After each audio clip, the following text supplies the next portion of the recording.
C'est le fruit de sa compassion. Alors je me posais la question ce matin, quel message nous pourrions partager? Et puis, j'ai pensé à un texte de l'Ancien Testament qui, au fond, nous ramène dans un certain contexte d'aujourd'hui. Nous vivons des temps difficiles. Nous vivons des temps critiques. Il suffit de tourner le bouton de la télévision pour écouter les informations sur BFM, tout ce que vous voudrez, et nous nous rendons compte que le monde est dans une situation catastrophique sur différents points. Sur le plan moral, sur le plan éthique, sur le plan économique, sur le plan d'instabilité aussi géopolitique par rapport à ce qui se passe, les guerres, les bruits de guerre, les tensions, les mouvements de toutes ces nations qui sont en train de s'unir entre elles pour faire bloc, comme dit d'ailleurs la parole de Dieu dans l'évangile de Matthieu, une nation s'élèvera contre une nation, ça a toujours existé, mais il nous parle d'un empire contre un empire, d'un royaume contre un royaume. Et aujourd'hui, nous assistons, si vous voulez, à la mise en place de ces royaumes de la fin des temps, mais ce sont des signes précurseurs du retour de Jésus. Ce n'est pas le sujet que je voudrais partager avec vous, mais pour essayer de vous faire comprendre le contexte dans lequel nous sommes actuellement. Et de l'évolution des choses, et où le chrétien doit se situer, et comment doit-il se situer dans le monde dans lequel nous vivons. Alors nous avons un exemple dans la parole de Dieu qui en même temps nous amène à une réflexion sur ce séminaire. Je pense que le mot séminaire n'est peut-être pas approprié. Parce que le mot séminaire, c'est un rassemblement d'hommes, de femmes qui vont étudier un sujet quelconque pour faire ce qu'on appelle de la formation. Je pense que notre rencontre, nos séminaires, appelons-les comme ça, puisque c'est comme ça qu'on les appelle, sont beaucoup plus axés sur une cure d'âme, sur un travail en profondeur. Il ne faut pas que nos séminaires deviennent des sujets, si vous voulez, d'élévation intellectuelle. On apprend des choses, on remplit sa valise, on rentre à la maison. Non, c'est plus que cela. Je pense que c'est une recherche d'une relation plus intime et plus personnelle avec Dieu. C'est ça le but. Si vous êtes venu pour ce but-là, je pense que vous recevrez. Si vous êtes venu pour éventuellement enrichir votre connaissance, il suffit de regarder quelques livres ou éventuellement quelques émissions intellectuelles, même sur la Bible, et on s'enrichit toujours. Mais ce n'est pas ça qui changera quelque chose dans votre vie. Ce qui va changer, c'est au fond notre démarche, notre recherche avec Dieu, notre relation avec Dieu, notre intimité avec Dieu. C'est ça qui fera que les choses changeront dans notre vie. Est-ce que vous êtes d'accord avec moi? Alors justement, dans ce contexte-là, dans le contexte que je vous décrivais tout à l'heure par rapport à la situation mondiale, nous vivons des temps spéciaux. Il y a quelques années de ça, on n'aurait pas parlé comme nous parlons aujourd'hui. On avait l'impression que le monde a trouvé des solutions, qu'il n'y avait pas la paix partout, on signait des traités antinucléaires, on disait ça y est, maintenant on est parti dans le bon sens, il n'y aura plus de danger pour notre planète. Et en définitive, il n'y a jamais eu autant de danger pour la planète qu'aujourd'hui. Aussi bien sur le plan écologique que sur le plan des tensions qui s'offrent à nos yeux. Alors un homme a vécu dans une période semblable.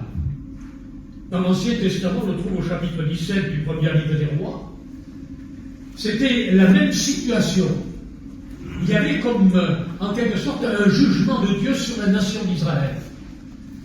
La nation d'Israël s'était éloignée de Dieu, tombée dans l'idolâtrie, dans l'apostasie, dans l'immoralité, dans des choses assez épouvantables. Il y avait un dérapage complet, aussi bien sur le plan religieux que sur le plan, si vous voulez, de la nation et de la morale de la nation.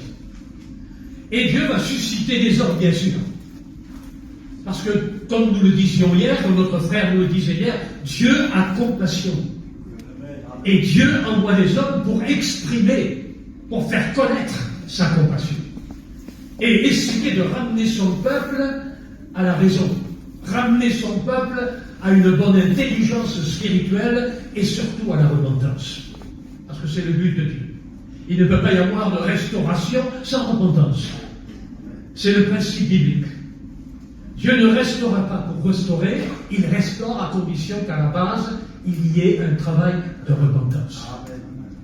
Et non pas seulement un travail de repentance, mais véritablement un travail d'humiliation, où l'homme s'humilie devant Dieu, reconnaît, se frappe la poitrine, mange la poussière, mange la terre, mange l'herbe, et reconnaît sa misère, et Dieu fait grâce. C'est là le secret, c'est là la clé. Donc Dieu va susciter un homme, mais il va préparer cet homme. De la même manière que Dieu aujourd'hui veut nous préparer chacun d'entre nous face à la situation qui est en train de s'empirer autour de nous. C'est biblique. Tout ce qui se passe, c'est biblique. Il y a, si vous voulez, pas de hasard. On est dans un monde qui est dans un processus biblique prophétique et nous sommes engagés avec. L'Église d'aujourd'hui, l'Église du XXIe siècle, est engagée dans ce processus prophétique biblique. On n'y échappe pas. On est en plein dedans. Et attention, on est dedans, mais on n'est pas dedans, à la fois. Est-ce que vous comprenez ce que je veux dire? Nous y verrons quelque chose là-dessus. Alors, il va choisir un homme. Alors, on va lire ce récit, justement, de la préparation de cet homme. Et je pense que nos séminaires, nos rencontres devraient être en même temps, si vous voulez, des moments où, au fond, le peuple de Dieu utilise ces temps-là, ces 2-3 jours que nous passons ensemble, pour préparer nos cœurs, nos âmes, notre esprit, notre vie spirituelle, notre foyer même, ou notre ministère, si nous sommes serviteurs de Dieu, face aux situations que l'on va avoir à affronter.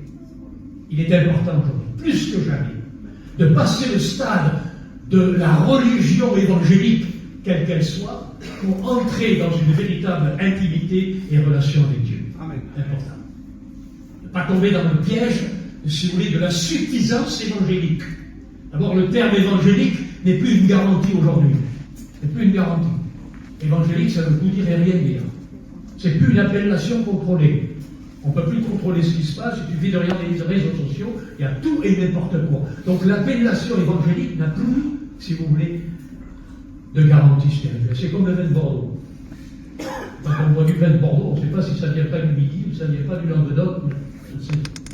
C'est comme ça, il n'y a plus de garantie. La seule garantie, c'est la parole. Amen. La seule garantie, c'est notre relation, notre intimité avec Dieu. Est-ce que vous comprenez ce que je veux dire? Alors voilà, il va préparer un homme. Chapitre 17, verset 1. Nous lisons ensemble la parole de Dieu. Élie, le Tishbeth, l'un des habitants de Galade, dit à Akab le roi. Akab, c'est, si vous voulez, le roi qui dirigeait à l'époque Israël avec son épouse, la fameuse Jézabel, l'abominable Jézabel. D'abord, son nom signifie quelque chose. Vous savez qu'en hébreu, tous les noms ont une signification et les noms ne sont pas donnés au hasard. Le mot Jézabel veut dire fumier. Et quand on regarde l'image de cette femme, que l'on retrouve d'ailleurs dans l'Apocalypse, dans des descriptions qui sont faites à une certaine église, eh bien, Jézabel veut dire fumier. Et elle porte bien son nom. Il dit ceci: l'Éternel est vivant, le Dieu d'Israël, dont je suis le serviteur. Il n'y aura ces années-ci ni rosée ni pluie, sinon à ma parole. Il vient avec un message d'une sévérité extrême. Il vient avec un jugement de Dieu. À partir de maintenant, vous allez commencer à souffrir. Vous allez souffrir de la faim. Pourquoi? Parce qu'il n'y aura plus de pluie, il n'y aura plus de récolte, les arbres seront secs, les champs seront secs, vos animaux qui ne pourront pas se nourrir dans les champs vont mourir sur les pieds. Laissez-moi vous dire une chose, le temps de la souffrance est venu. Le temps du jugement de Dieu est venu. Et on est dans une situation où on a véritablement l'impression que Dieu est en train de préparer des temps difficiles, des temps de famine. Des temps de famine, où les hommes essaieront de se tourner vers, au fond, quelque chose pour nourrir leur âme et leur cœur et resteront sur leur faim.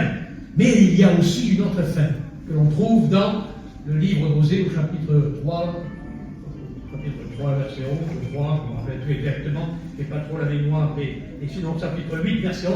Voici, dit-il, il a envoyé une autre fin pour l'Église. Et ça, cette fin-là, elle nous concerne, et nous allons le voir ensemble. Voici les jours viennent, dit le Seigneur, où j'enverrai la famine. Ah, c'est pas la même famine. C'est pas la famine du jugement. Il dit, j'enverrai la famine dans le pays, non pas la disette du pain et la soif de l'eau, mais la faim et la soif d'entendre les paroles de l'Éternel. Alors ça, c'est beau. Ça me fait plaisir. Pourquoi? Parce que Dieu est en train de créer une certaine faim dans le cœur du peuple de Dieu. Une faim de connaître les paroles de l'Éternel. Une faim de communion. C'est ce que vous êtes venus ici. Vous aviez faim. Vous avez envie d'entendre. Envie de vous nourrir spirituellement. Envie de recevoir la parole. Envie d'être enrichi spirituellement. Non pas enrichi intellectuellement. Je le répète.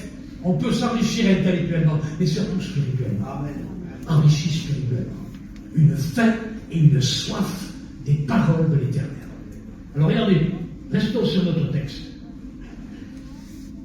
Et la parole de l'Éternel fut adressée à Élie en ces mots. Élie, son nom signifie quelque chose. Élie veut dire mon Dieu est l'Éternel. C'est une affirmation. On ne parle pas d'Élie, on ne sait pas d'où il vient, on ne sait pas exactement qui était son père et sa mère, mais toujours est-il, c'est que les parents d'Élie étaient des gens qui craignaient Dieu pour avoir donné un tel nom à leur fils, qui deviendra prophète. C'est bon quand on donne des noms bibliques aux enfants. Aujourd'hui, on a perdu un petit peu cette habitude. On donne des noms d'artistes, de feuilletons, je ne sais pas, des sorties des acteurs télévisés. Et ça fait bien, ça fait très américain, c'est sympathique, c'est mignon, mais ça ne veut pas dire grand-chose. Et puis quand les artistes passent de très long, on se demande ce qu'ils vont dire. Ça n'a plus de sens. Tandis que quand on reste dans des noms bibliques, c'est qu'on a un désir dans le cœur. On a un désir dans le cœur. Et les parents d'Élie avaient décidé de l'appeler comme ça, comme pour témoigner de leur foi. L'Éternel, mon Dieu, est l'Éternel. Il est vivant, il est puissant. Je sais en qui je peux me confier. Et il était, lui, si vous voulez, de Tishbet. Tishbet, ça veut dire rigoureux, quelque chose de solide, un homme déterminé. Tishbet, ça veut dire déterminé, quelqu'un de déterminé, quelqu'un qui va à contre-courant. Est-ce que vous comprenez ce que je veux dire? Quelqu'un qui va à contre-courant. Un chrétien, une chrétienne est appelé à aller contre-courant. Ou alors on se laisse emporter par le courant. Je ne sais pas si vous êtes amateur de pêche, mais quand vous allez au bord d'une rivière, et puis que c'est une rivière un peu tumultueuse, une sorte de gave, et vous voyez en définitive tous les déchets qui descendent dans le centre du courant. Les poissons morts, les bouts de bois, les racines, tout s'est emporté, les feuilles mortes, tout est emporté dans le centre du courant. Le seul poisson qui remonte le courant courageusement et qui s'y donne, c'est le saumon. Quel exemple? Je pourrais dire que nous devrions être tous comme le saumon qui remonte le courant, qui force. On ne se laisse pas emporter par le courant avec tout le reste, avec les déchets. C'est pourquoi l'apôtre Paul, au chapitre 12, d'ailleurs, le dit, il a dit, ne vous laissez pas emporter par le siècle présent. Ne vous conformez pas au siècle présent. En quelque sorte, ne soyez pas les conformistes qui se conforment à tout ce qui se fait dans le monde. Allez à contre-courant. Est-ce que vous comprenez ce que c'est? Et lui était un homme qui allait à contre-courant. Il ne se laissait pas avoir par le contexte. Il était un homme qui servait Dieu, il marchait avec Dieu. C'était un homme qui craignait Dieu et il allait à contre-courant de tout ce qui se faisait. Il était peut-être le seul. Il le dit d'ailleurs, je suis resté moi seul. Heureusement, Dieu avait quand même préparé 7000 hommes qui étaient fidèles au Seigneur. Et il ne le savait pas, ou il le savait sans le savoir. Mais toujours est-il, c'est qu'en définitive, on n'est jamais seul. On se croit seul quelquefois. Mais laissez-moi vous dire une chose, il y a des hommes, des femmes dans le monde qui craignent Dieu et qui marchent avec Dieu. Et il faut suivre leur exemple. Amen. Alors voilà, Dieu va préparer son serviteur, comme il veut nous préparer ce matin. Il est écrit ici. Et la parole de l'Éternel fut adressée à Élie en ces mots. Pars d'ici, pars. Allez, laisse-les. Laisse Akab, laisse Jézabel, laisse ce monde pourri, laisse ce monde minable, laisse ce monde immoral. pars. J'ai quelque chose de meilleur pour toi. Pars d'ici. Dirige-toi vers l'Orient et cache-toi près du torrent de Kérit. Une sorte de séminaire. Avant de rentrer dans le combat, avant de faire face à la situation, avant d'être éprouvé par les choses qu'il va rencontrer, le ministère qu'il va accomplir, Dieu va le préparer. Et je crois que nous sommes là pour nous préparer justement à ce qui va arriver demain, à ce qui peut nous arriver demain, aux épreuves qui peuvent nous arriver, aux difficultés, aux soucis, peut-être des soucis personnels, des épreuves personnelles, familiales, économiques, je ne sais pas, ou peut-être éventuellement par rapport à ce qui se passe dans le monde, mais Dieu nous invite à nous préparer, à nous cacher. Savez-vous ce que veut dire Kérit? Kérit est un mot hébreu. Kérit est une gorge profonde, une sorte, si vous voulez, de vallée profonde avec un torrent au fond, qui coulait encore, il y avait la sécheresse partout, il n'y avait pas d'eau, mais là il y avait de l'eau, parce que là où est Dieu, il y a de l'eau. Il y a la source. Kérit est un mot qui veut dire profondeur. Profondeur. Dieu veut nous attirer dans les profondeurs. Nous sommes dans ce séminaire pour toucher les profondeurs, pour être là dans les profondeurs de Dieu. Est-ce que vous comprenez ce que je veux dire? C'est là que va commencer en quelque sorte son ministère. C'est là que son ministère va prendre une nouvelle dimension. C'est là que son ministère va être en quelque sorte mis en évidence. C'est là que notre vie chrétienne, lorsque nous touchons d'abord les profondeurs de Dieu, que notre vie chrétienne va être mise en évidence. Sans profondeur, c'est du superficiel. Mais lorsque nous sommes dans les profondeurs de Dieu, nous commençons à descendre dans les profondeurs de Dieu, dans l'intimité de Dieu, nous apprenons des choses et nous allons le voir ensemble. Nous apprenons des choses. Rentrer dans l'intimité de Dieu. Rentrer dans les profondeurs de Dieu. C'est une invitation de Dieu. Dieu aurait pu dire, écoute, tu sais ce que tu vas faire, Élie, tu vas t'en aller dans une petite maison à la campagne, je connais un petit truc, là, tu vas être bien tranquille au bord de la mer, au soleil, tu vas très bien. Non, non. C'est lui qui désigne l'endroit, le lieu, les circonstances pour faire de ce serviteur un homme prêt pour le combat. Est-ce que vous comprenez ce que je veux dire? Dieu prépare les circonstances. C'est Dieu qui prépare les circonstances. De la même manière que, au fond, quand on regarde la vie de Joseph, la vie de Joseph, qui nous paraît quelque chose de choquant, quelquefois, comment se fait-il qu'un jeune homme de 17 ans va se trouver dans une telle situation, haï par ses frères, rejeté par ses frères, dans un contexte familial terrible, alors qu'il est aimé du père, mais ses frères le jalousent et vont le persécuter, ils vont le prendre, ils vont le mettre dans une citerne, et puis grâce à Dieu, mais dans la citerne, il n'y a pas d'eau. Merci Seigneur, laisse-moi te dire une chose, même si éventuellement les circonstances te jettent au fond d'une citerne, le Seigneur permettra qu'il n'y a pas d'eau et que tu t'en sortiras. Alors ils le prennent et puis ce garçon de 17 ans se trouve là vendu comme esclave en Égypte dans la maison de Potiphar. Il va servir, il est sincère, il est honnête, il est droit, il est vrai. Et en quelque sorte des calomnies vont amener Joseph jusqu'en prison. Il va rester des années en prison. Ça dure pendant 13 ans. Pendant 13 ans, cette épreuve, pendant 13 ans, des circonstances difficiles, pendant 13 ans, il est au fond, en quelque sorte, de cette vallée de Kérit, pendant 13 ans. Mais ce n'est pas en vain. Combien de temps a passé Élie dans la vallée de Kérit? On ne sait pas, la Bible ne le dit pas. Toujours est-il, c'est qu'il a passé au moins 3 ans et demi. Peut-être pas 3 ans et demi, mais pendant au moins 3 ans. Il est resté là, caché dans la vallée de Kérit pendant 3 ans. Combien de temps, éventuellement, Dieu fera que tu resteras là au fond de ta vallée pour apprendre des choses, pour recevoir des choses? Bon, ça dure 3 jours ici, mais prophétisant.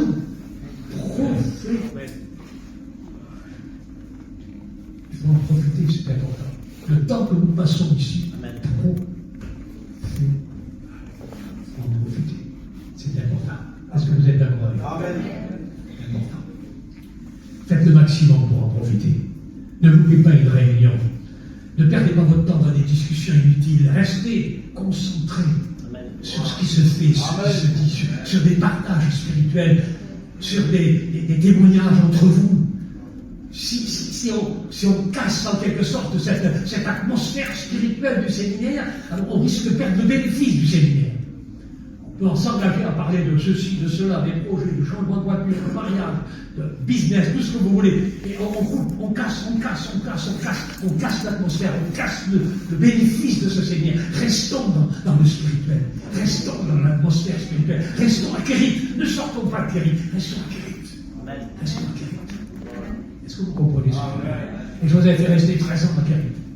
Il s'en est passé des choses, mais Dieu préparait son serviteur. Il est devenu, si vous voulez, le symbole même de Christ, de son amour, de son pardon, de son ministère de réconciliation. C'est extraordinaire. Le temps que nous passons à Kérit, c'est important.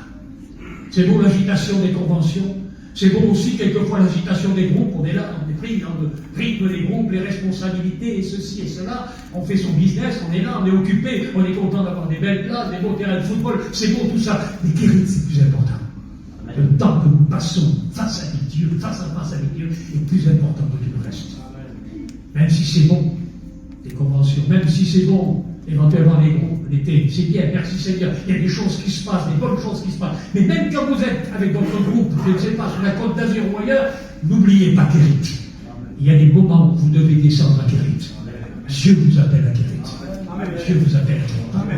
Parce qu'il veut nous apprendre des choses à Kérit. Il veut nous apprendre des choses. Regardez ce qu'il dit. Cache-toi près du torrent de Kérit. Se cacher. Ça veut dire quoi, se cacher? Se cacher, ça veut dire quoi? S'isoler. S'isoler. Couper les ponts avec le reste. Couper avec l'extérieur. Se cacher, c'est que personne ne vienne vous déranger. Il y a des temps où on doit prendre l'initiative de couper avec l'extérieur pour ne pas être dérangé, perturbé dans notre vie spirituelle. Il y a des temps que l'on doit consacrer à Dieu. C'est ce que je disais tout à l'heure. Si, en sortant d'ici, on se laisse reprendre avec nos affaires de la vie, avec nos discussions vaines et inutiles, on a le temps de parler de ces choses. Après, on verra bien, mais pour le moment, on est concentré sur Kérit. On est concentré sur notre retraite spirituelle. Amen. Et c'est là que nous recevrons. Est-ce que vous comprenez? Cache-toi. En quelque sorte, c'est un parallèle avec ce que dit Jésus. Et toi, quand tu pries, rentre dans ta chambre, ferme la porte, cache-toi dans ta chambre. Ton Kérit à toi, c'est ta chambre.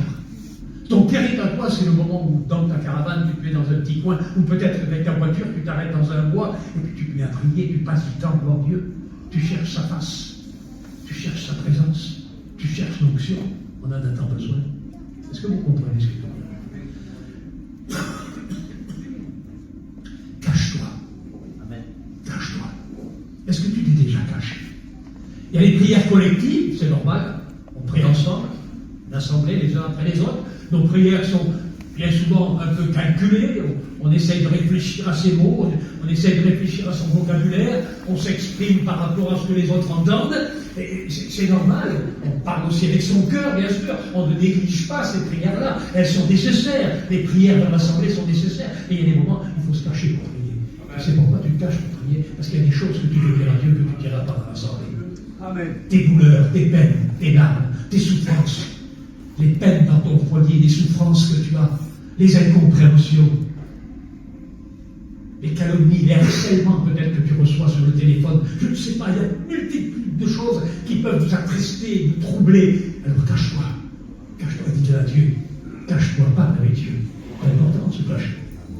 Cache-toi, dans le secret. Est-ce que vous êtes déjà arrivé à vous cacher? Ça m'est arrivé, vous cacher. Cacher. Chercher Dieu, pleurer. Et pleurer comment? Pleurer comme une misère. Pleurer en demandant la mort. Je me dis, Seigneur, il faut m'en sortir, c'est pas possible, c'est pas possible. Et ça, c'était ma prière de cœur, ma prière cachée. Ma prière cachée. C'est la plus belle des prières, c'est celle qui vient du cœur. La prière cachée. On ne calcule pas les mots. C'est le cœur qui se déchire. C'est les larmes qui parlent. Est-ce que vous comprenez ce que je veux dire? Cache-toi. Cache-toi. Cache-toi près du torrent de Kérit. Est-ce que vous voulez descendre à Kérit avec moi ce matin? Amen. Je me sens bien à Kérit. Amen. J'ai besoin de Kérit. Kérit me restaure. Kérit me fait du bien. Je voudrais que ce séminaire, on l'appelle Kérit. C'est pas mal. Profondeur.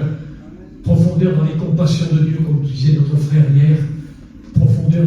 intimité, une relation avec Dieu. J'aurais voulu que le thème de ce séminaire soit, au fond, notre recherche des profondeurs de Dieu. Amen. Notre recherche des profondeurs de Dieu. Ma relation, mon intimité avec Dieu, c'est ce que j'ai besoin, c'est ce qu'on a besoin. On n'a pas besoin d'autre chose. On pourrait faire une étude sur l'Apocalypse, les cornes de ceci, les cornes de cela. Mais à quoi ça servirait? À quoi ça servirait? Ce qu'on a besoin, c'est de lui. Amen. Amen. Moi, j'ai besoin de lui. Ça fait 61 ans que je rencontre le Seigneur. 61 ans. Je n'ai jamais eu autant soif et faim de lui que maintenant. Amen. Est-ce que vous comprenez ce que je veux dire? J'ai soif, mon cœur soupire, languit après sa présence.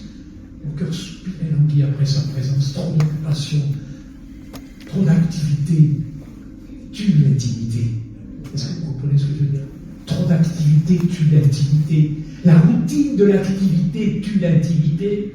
On est pris dans les affaires, on est pris dans la routine, même spirituelle, on va à l'église, on revient, on tombe dans notre petit système, mais on oublie l'essentiel de l'intimité avec Christ. On est dans le parvis. Parvis, ça bouge. Il y a tout dans le parvis, il y a de la musique. Il y a les marchands du temple, il y a tout ce que vous voulez dans le parvis, puis heureusement, de temps en temps, on descend un peu comme dans le lieu saint. Mais combien c'est bien de descendre dans le lieu très saint? On en a besoin. On a la possibilité de le faire. Alors faisons-le. Voici, cache-toi près du torrent du Kérit, qui est en face du Jourdain. En face du Jourdain. Jourdain nous parle. Jourdain nous rappelle quelque chose d'important.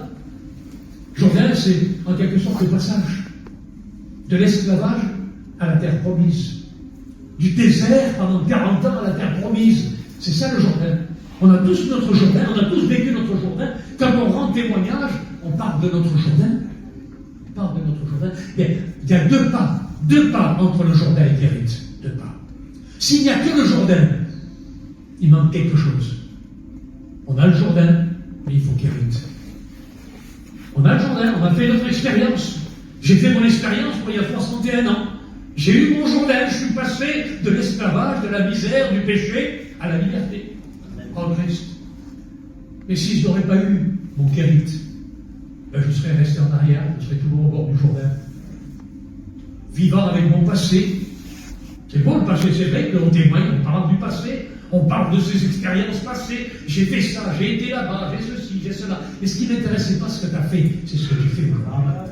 Ce qui m'intéresse, c'est où t'en es aujourd'hui. Est-ce que vous comprenez ce que je veux dire? Où t'en es aujourd'hui? Il y en a même qui parlent tellement de leur passé qu'on a l'impression qu'ils le regrettent. Ils donnent tellement de détails, ils se gargarisent, ils se régalent, rien qu'à raconter ce qu'ils ont fait. J'ai fait ça, j'étais j'étais là, je vois ceci et ça. Alors, ils charavent avec leur passé, c'est formidable, c'est formidable. Non, ne charave pas avec ton passé, pleure plutôt sur ton passé et dis Seigneur, merci m'en avoir débarrassé. Ne parle pas de ton passé, mais parle de ce que Dieu fait aujourd'hui. Amen. Ce matin, qu'est-ce que Dieu va faire dans ma vie? Qu'est-ce que Dieu va faire à Kérit aujourd'hui? En face du Jourdain, d'accord, c'est le Jourdain, c'est derrière, mais aujourd'hui c'est Kérit. Est-ce que vous comprenez ce que je veux dire? C'est important. Regardez ce qu'il dit. De toute façon, t'inquiète pas. Tu boiras l'eau du torrent. Tu mourras pas de soif. Même si tu es tout seul, au fond de la vallée, tu manqueras de rien. Tu manqueras de rien. Vous voyez que Dieu n'est pas capable de vous désaltérer dans quelques circonstances que ce soit. Même si c'est une période de sécheresse dans votre vie, même si vous êtes acquéri, là, et que ça paraît un peu difficile pour vous, même si éventuellement ça paraît un peu lourd, les circonstances par lesquelles vous passez, peut-être que votre guérison dure longtemps, ça fait peut-être quelques années, peut-être que ça dure, que votre cœur est sec, que les combats sont difficiles. Laissez-moi vous dire une chose, ça a duré 13 ans pour Joseph. Et au bout de 13 ans, il est devenu un des princes d'Égypte. Amen. Un prince d'Égypte. 13 ans, on fait de lui l'homme du pardon par excellence. On a parlé du pardon tout à l'heure. L'homme du pardon par excellence. Quel fruit il a porté ce jour-là. Lorsque ses frères sont venus le voir, pendant ces 13 ans, certainement que le cœur était lourd. Il avait envie de se venger. Il avait le cœur aigri. À cause de ce qu'il avait subi par ses frères, qu'il avait jeté dans une citerne, vendu comme esclave, refait toute la moitié de sa vie en prison, sa jeune fille. Là, il est âgé de 30 ans, et il se trouve face à ses frères. Comme notre frère qui disait qu'il était face à celui qui avait blessé son enfant. Il était là, il est là, ils sont là. Comment va-t-il réagir? Va-t-il se venger? Va-t-il les jeter en prison? Non. Il va leur accorder le pardon. Amen. Voilà ce que fait Kérit. Vous voyez le travail de Kérit? Le travail de Kérit modèle le cœur, travaille le cœur, transforme le cœur et amène des nouveaux sentiments dans le cœur. Amen. Quand on est en relation commune, en intimité avec Dieu, quand on a cette qualité de Dieu, ce sentiment qui vient de Dieu, les sentiments qui sont en Jésus-Christ, comme dit Philippiens au chapitre 2, ces sentiments-là, quand ils viennent, ça ne peut être que le pardon. L'amour et le pardon. C'est important. Si tu as besoin de pardonner, si tu n'arrives pas à pardonner, laisse-moi te dire une chose, descends à Kérit. Et tu trouveras le pardon. Amen. Tu trouveras le pardon. La force de pardonner. Pas évident, hein? La force de pardonner. C'est les sentiments du Père. Le Père, lorsque le Fils prodigue est revenu, la tête basse, en avouant sa misère et son péché, j'ai tout dilapidé, j'ai tout mangé, j'ai plus rien, je suis un misérable, traite-moi comme l'un de tes mercenaires, comme ton esclave. Sentiment du Père, c'est le pardon. Il l'a pris dans ses bras. Les sentiments qui sont en Jésus-Christ, nous devons les avoir. Mais on les apprend à Kérit. C'est pas de la théorie. On va vous dire de pardonner. Pardonne ton frère, pardonne ta sœur. Oui, c'est facile de le dire. Ne peut pas faire. Pas possible. Viens à Kérit. Descends à Kérit. Tu trouveras le pardon. C'est pour ça. Je ne sais pas si. Pourquoi il est question de pardon ce matin. Peut-être qu'il y a des gens qui ont besoin d'apprendre à pardonner. Amen. Apprendre à pardonner. Moi, j'ai appris à pardonner. J'ai même appris une chose. C'est qu'à cause des calomnies que j'ai subies, à cause du mal que j'avais subi, j'avais appris de mes adversaires, de ceux qui m'ont fait du mal, de ceux qui m'ont calomnié, j'avais appris que je n'étais pas meilleur qu'eux. Est-ce que vous comprenez ce que je veux dire? Et que, au fond, leur attitude n'avait fait que révéler dans mon cœur, comme un lac, un étang. Vous savez, il y a un étang, quelquefois, il paraît clair comme ça. Il paraît pur, l'étang. Et puis, d'un seul coup, vous prenez l'impression que vous remuez le fond. Et puis, au moment où vous remuez le fond, toute la vase remonte. L'agressivité, les calomnies que j'avais subies, elle était comme ce bâton qui avait remonté du fond de mon cœur, qui pourtant paraissait sincère, toute l'amertume et la méchanceté qu'il y avait. Et je pouvais dire, merci, mon ennemi bien-aimé. Merci, mon ennemi bien-aimé, car grâce à toi, j'ai appris que je n'étais pas meilleur que toi et que j'avais besoin du pardon. Mon ennemi bien-aimé. Savez-vous qu'on apprend même de ses ennemis? On apprend de ceux qui vous calomnient, on apprend de ceux qui vous font du mal, on apprend de ceux qui vous agressent, on apprend de ces ennemis-là.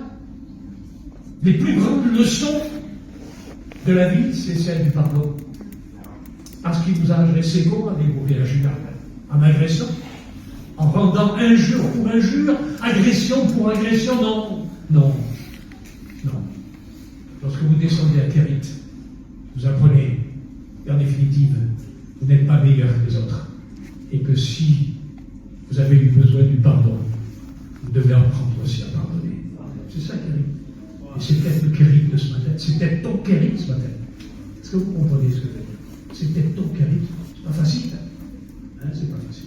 Quand tu l'as vu venir, qui s'est approché de toi, tu as eu envie, quelqu'un d'autre prie pour lui, ça aurait été légitime en disant, bon, je ne vais pas prier pour lui. Si je prie pour lui, ma prière ne va pas être sincère. Si elle a été sincère. Il a prié pour lui de tout son cœur. Amen. Si on veut prier pour quelqu'un d'autre, c'est ça qui arrive. Il a fallu du temps. C'était pas 3 jours après.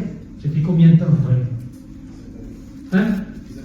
Une dizaine d'années après. Vous voyez, son Kérit a duré une dizaine d'années. Il n'était pas encore prêt. Mais 10 ans après, Kérit a fait son œuvre. Amen.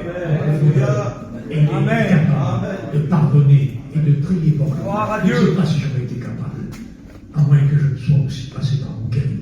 À ce moment-là, je l'aurais fait. Parce que vous comprenez, c'est ça le séminaire.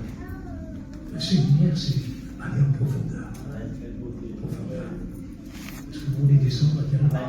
Amen. On descend un peu plus bas. Amen. C'est profond, Thierry. Ça va loin. C'est pas quelques étages. C'est véritablement des profondeurs. On ne sait pas jusqu'où on peut descendre quand on est à Kérit. On ne sait pas. On ne sait pas jusqu'où Dieu peut nous faire descendre. Parce qu'avant de nous faire remonter, il faut descendre. Avant de nous faire remonter, il faut descendre. On ne peut pas monter si on n'est pas descendu. Est-ce que vous comprenez ce que je veux dire? C'est un principe, de toute façon. Avant de monter, il faut descendre. Quand vous êtes descendu, il faut remonter. Il y a des gens qui montent, mais il y a des gens qui remontent. Et Kérit, en définitive, le rôle de Kérit, c'est pas seulement de nous faire monter, mais quelquefois de nous faire remonter. Remonter. Parce qu'on est descendu bien bas. On est tombé bien bas. Et il faut remonter. Et c'est pas évident, remonter. Remonter la pente. Remonter les obstacles. Remonter les difficultés. Remonter les agressivités. Remonter les découragements. Remonter les épreuves. Tout ça, il faut le remonter. C'est pas évident. Mais laissez-moi vous dire une chose. Si c'est Dieu qui vous conduit à Kérit, il vous fera remonter Kérit. Il vous fera remonter Kérit. On continue notre texte. Amen. Ça ne va pas être trop long ce matin. Mais je pense que c'est un sujet intéressant. Tu boiras de l'eau du torrent, et j'ai ordonné au corbeau de te nourrir là. J'ai ordonné au corbeau de te nourrir là. Alors il y en a un, il ne se laisserait pas nourrir. J'en connais un qui ne se laisserait pas nourrir. Même si c'était une colombe, il ne se serait pas laissé nourrir. Notre frère Peter, là, tout ce qui est à plumes, même pas la peine. Tout ce qui est à plumes, il est allergique. Alors encore plus un corbeau. Surtout que le corbeau, il faut dire que ça n'a pas bonne réputation.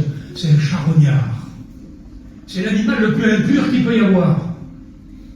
Ça paraît contradictoire. Moi, j'aurais préféré que Dieu dise « Je vais t'envoyer des petites colombes. » Vous savez que la colombe, c'est le seul animal qui n'a pas de fiel. Et la colombe est pure dans tous les domaines. C'est l'oiseau le plus pur qu'il peut y avoir. Les colombes, tu peux les toucher quand même, non?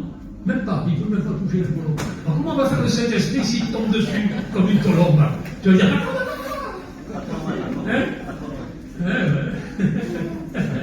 Une colombe.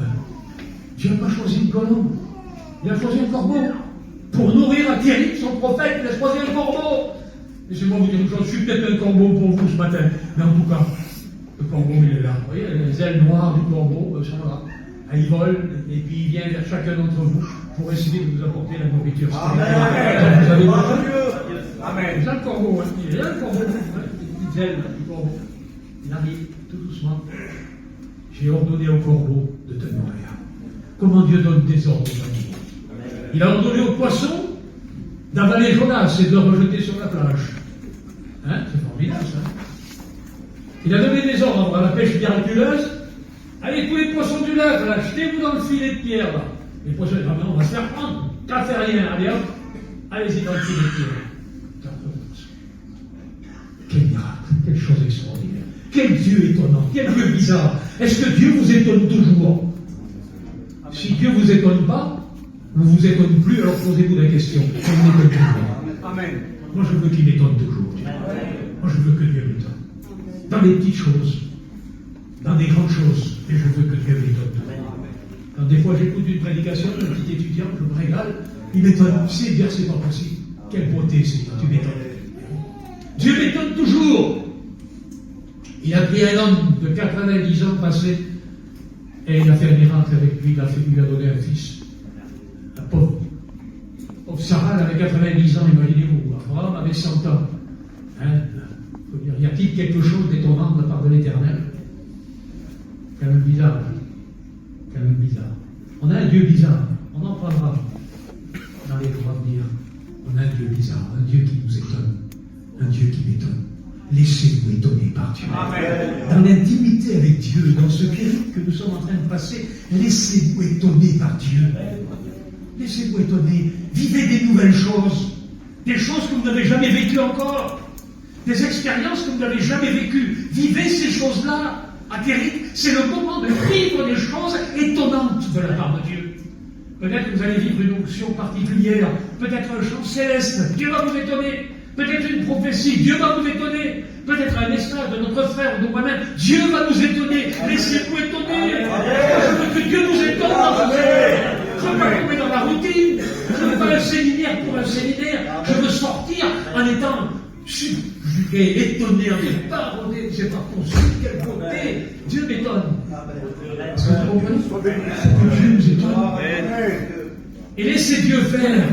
S'il veut nous nourrir par un corbeau, mais laissez-le nous nourrir par un corbeau. S'il a décidé que ce soit une colombe, mais laissez-le faire par la colombe. Mais quel que soit le moyen qu'il emploie, l'important, c'est de prendre la nourriture. Il ne faut pas faire la fine bouche. Est-ce que vous comprenez? Il y a des gens qui font la fine bouche. Hein, qui c'est qui prêche? Oh, ça ne m'intéresse pas. On fait la fine bouche. On va sélectionner son prédicateur bientôt. Alors, vous savez qu'en Varese, on ne met même plus la liste des prédicateurs qui prêchent dans la semaine. On ne met pas les noms. Pourquoi? Mais parce qu'il y a des gens, ils font la fine bouche. Ah, si c'est lui, là, je ne vais pas. C'est un jeune, là, ça va. Ah, un tel, ah oui, j'y vais. On fait un séminaire avec un. Ah, le séminaire avec un tel. Laissez-moi tomber tranquille, laissez les corbeaux parler et laissez les corbeaux vous nourrir. Est-ce que vous comprenez ce que je veux dire? Laissez les corbeaux vous nourrir. Laissez Dieu vous étonner. Il peut parler par René, comme par votre frère, comme par un autre, ou comme par Peter, je ne sais pas qui. Laissez-le nous étonner. Je voudrais que Dieu nous étonne dans ce séminaire. Bonsoir. Hein? C'est important. Alors, regardez ce qu'il est dit ici. Kérit signifie profondeur, mais il a un double sens. Kérit veut dire aussi affiner, aiguiser.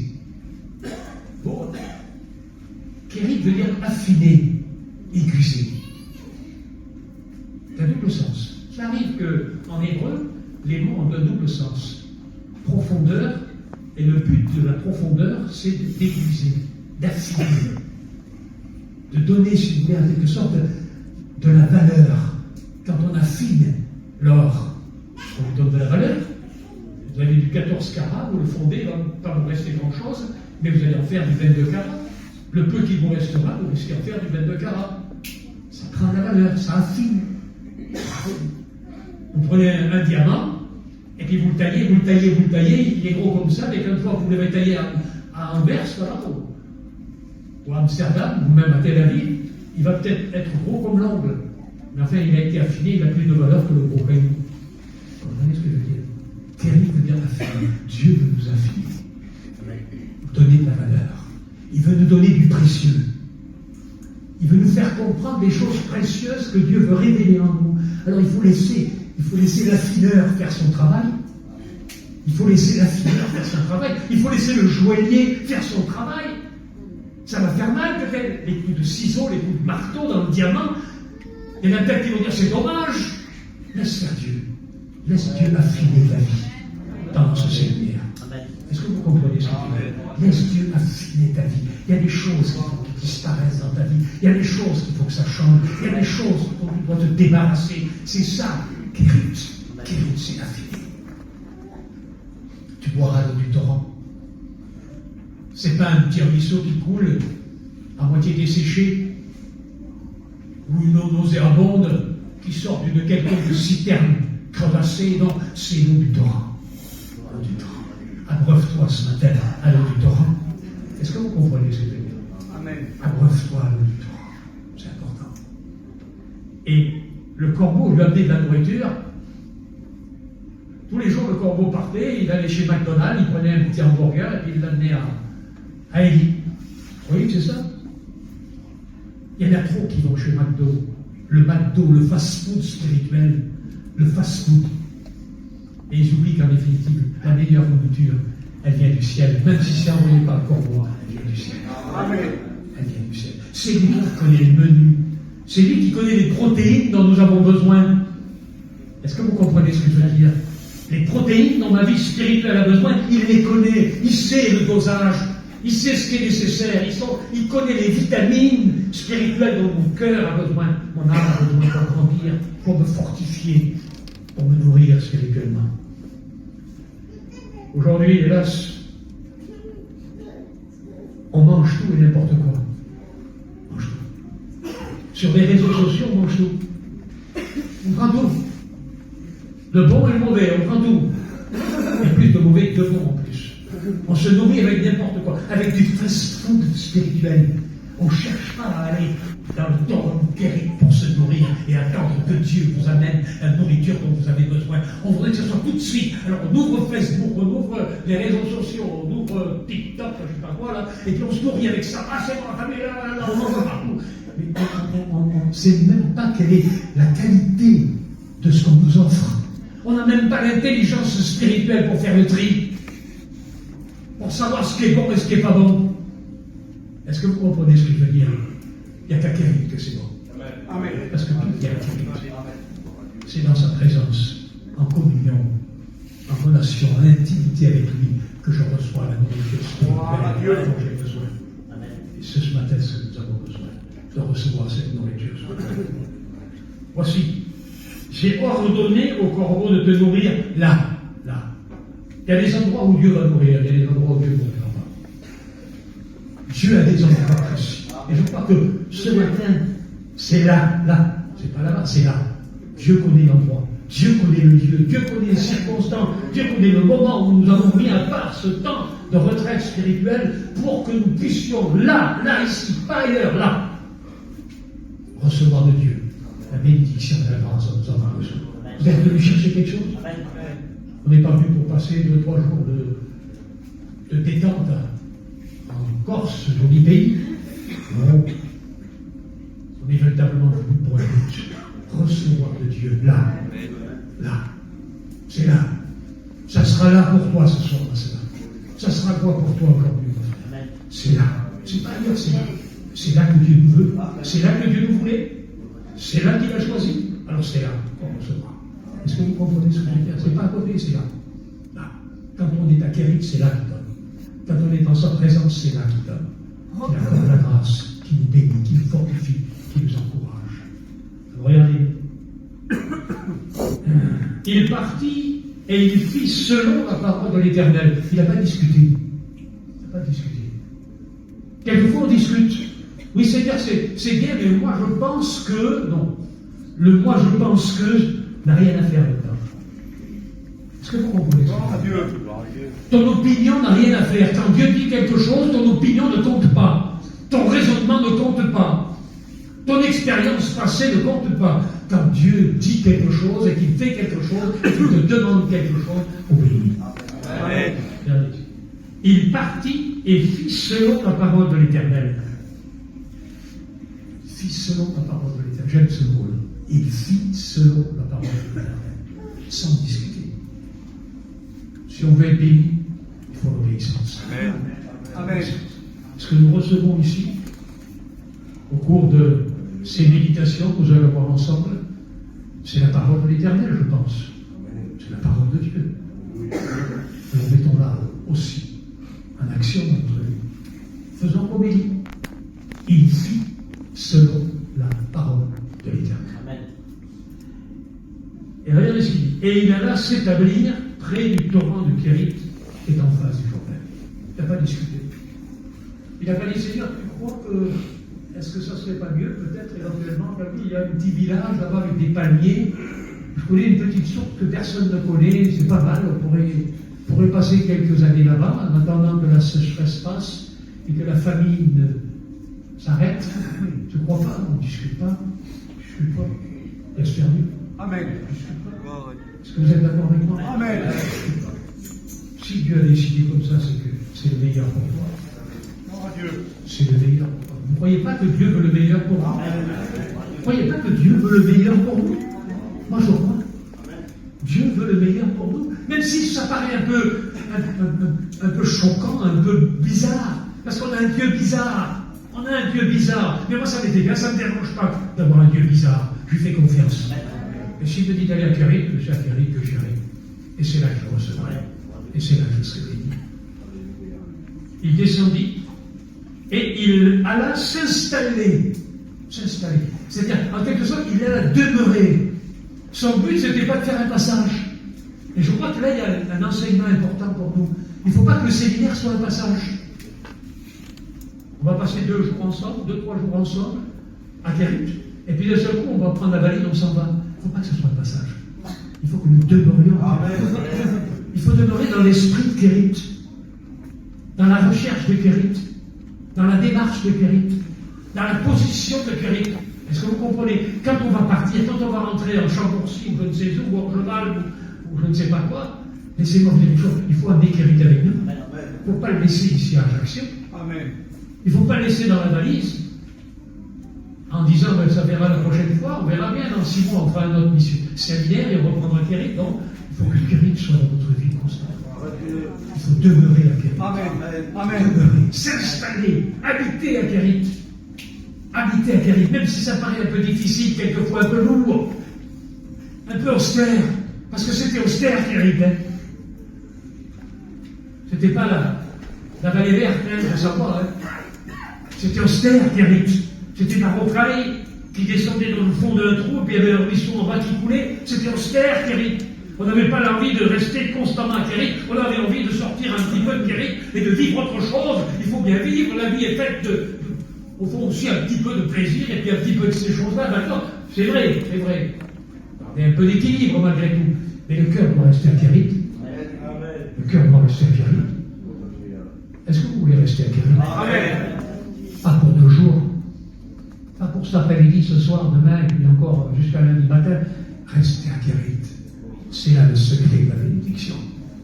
C'est là le secret au travers de ce monde qui est en train de virer complètement, qui est en train de tourner Kazakh. C'est un monde qui est en train de courir à la catastrophe. Laissez-moi vous dire une chose. Ceux qui résisteront, ce seront les chrétiens et les chrétiennes de Kérit. Ceux qui passeront à travers, ce sont les chrétiens et les chrétiennes de Kérit. Ceux qui se nourriront comme Élie se nourrissait. Et ceux qui boiront l'eau du torrent comme Élie buvait l'eau du torrent. Ce sont ces chrétiens-là qui passeront à travers. Ah, au-dessus de Kérit, au-dessus de Kérit, les gens commençaient à pleurer. Les cultivateurs se plaignaient, il n'y a plus de sécheresse, il n'y a plus de blé, il n'y a plus rien. Ça a duré 1 an, 2 ans, 3 ans, pendant 3 ans, imaginez-moi un peu, pendant 3 ans la sécheresse. Le peuple mourait de faim. Et Élie ne mourait pas de faim. Il était nourri à Kérit. Et il recevait l'eau qu'il avait besoin pour se désaltérer. Est-ce que vous comprenez? Dans ce monde d'aujourd'hui, laissez-moi vous dire une chose, le chrétien qui tiendra le coup, c'est le chrétien qui restera à Kérit, qui vivra à Kérit, qui sera en communion, en relation, en intimité avec son Dieu, Amen. dans la tempête, au travers de toutes les menaces nucléaires qui sont en train de s'abattre sur notre pays. Regardez les informations encore. L'Iran est en train d'être alimenté en armes nucléaires par la Russie et par la Chine. Qu'est-ce que ça veut dire demain, ça? Qu'est-ce que ça veut dire demain? Ça peut péter de tous les côtés. Laissez-moi vous dire une chose, c'est le moment de rester à Kérit. Il ne faut pas quitter Kérit. C'est le moment de rester à Kérit. Église de Jésus-Christ, reste à Kérit. Tiens-toi à Kérit. Non pas seulement pour un séminaire, mais tous les jours de ta vie. Reste à Kérit. Laisse-toi nourrir. Laisse-toi désaltérer. Laisse-moi fortifier. Les corbeaux lui apportaient du pain et de la viande le matin et du pain et de la viande le soir. C'était le timing. Pas d'hésitation. Le matin, il était là, la bouche ouverte, notre prophète. Alors, puis d'un seul coup, il a entendu le bruit des ailes du corbeau. Et le corbeau lui a amené de la viande. Pourtant, d'habitude, un corbeau, c'est un charognard, c'est lui qui aurait mangé la viande. Mais Dieu donne des ordres au corbeau. Il donne des ordres au corbeau. Corbeau, tu ne mangeras pas la viande. C'est la viande de mon prophète. Hop, il arrivait. Il donnait la viande au prophète. Vous voyez pas comment Dieu fait les choses. Comment Dieu fait les choses.